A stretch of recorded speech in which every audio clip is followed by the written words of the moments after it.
సంగారెడ్డి పట్టణంలోని మహబూబ్ సాగర్ చెరువును పరిశీలించిన జిల్లా కలెక్టర్ పి ప్రావీణ్య భారీ వర్షాల దృష్ట్యా చెరువు తూము అలుగు పరిస్థితిని సమీక్షించారు. ముంపు ప్రమాదం ఉన్న ప్రాంతాలను గుర్తించి 24 గంటలు సెక్యూరిటీ ఏర్పాటు చేయాలని సూచించారు.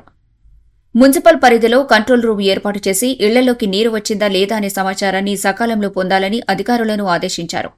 చెరువులో మత్స్యకారులు వెళ్లకుండా పోలీస్ శాఖ అప్రమత్తంగా ఉండాలని హెచ్చరించారు. ప్రతిరోజు నీటిమట్టం రిపోర్టు సమర్పించాలని నీటిపారుదల శాఖను ఆదేశించారు. ముంపుగల ఇండ్లను ముందే గుర్తించి ప్రజలకు తాత్కాలిక వసతి కల్పించాలని రెవెన్యూ మరియు మున్సిపల్ అధికారులకు స్పష్టం చేశారు.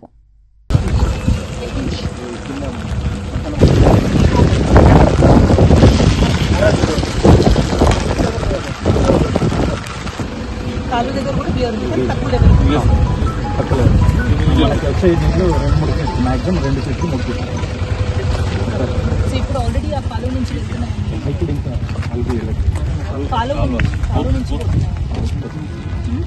అలుగు వెళ్తే కానీ ఏరియాస్ ఏమైనా ఉన్నాయా చెరువు ఇక్కడ మనకి రిక్షా కాలనీ నాలుగు పెట్టాం మేడం. జస్ట్ బాక్స్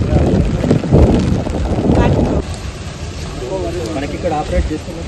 ఇంకా మనకి పంట పొలాలు